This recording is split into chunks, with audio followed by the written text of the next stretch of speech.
Okay, so now we're actually going to solve these because they are equal to 0. We're going to go ahead and figure out what n will equal, and it will usually equal two things.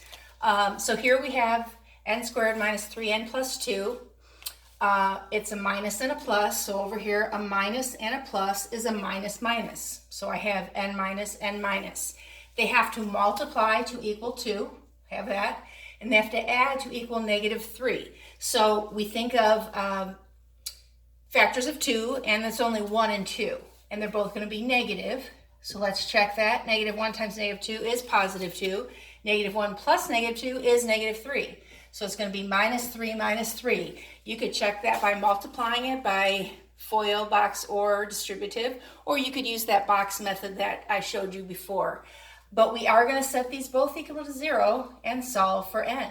So add 3 to both sides, and this is just the same thing over here. So n equals 3, and it'll be the same over here. N equals 3, so really we only need 1. So in this case, it is only 1. N equals 3. And to check that again, you could put this in for n and make sure that that would equal 0. Here's another one. We have a minus and a plus. It has to multiply to equal 54, and it has to add to equal negative 15. So thinking of two numbers, thinking of factors of 54, 9 and 6 comes to my mind first.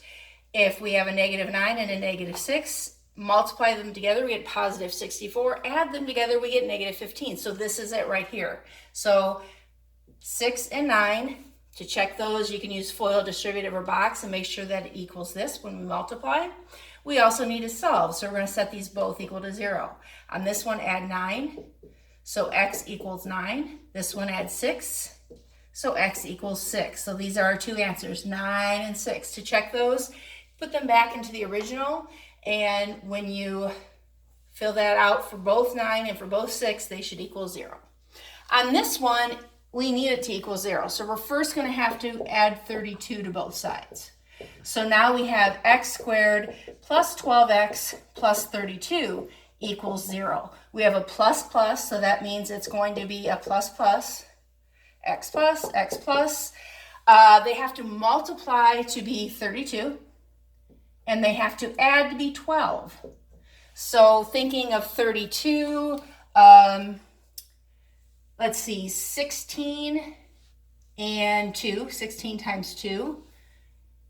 And if we add that, that's 28, so that doesn't work. How about 8 and 4? Yep, when we add those together, that is 12. So 8 and 4, so 8 and 4. Check that, multiply by FOIL, box, or distributive, and you should get, well, we want this one really. And then we're going to solve. So we're going to make those both equal to 0. So in this case, subtract 8. So x equals negative 8.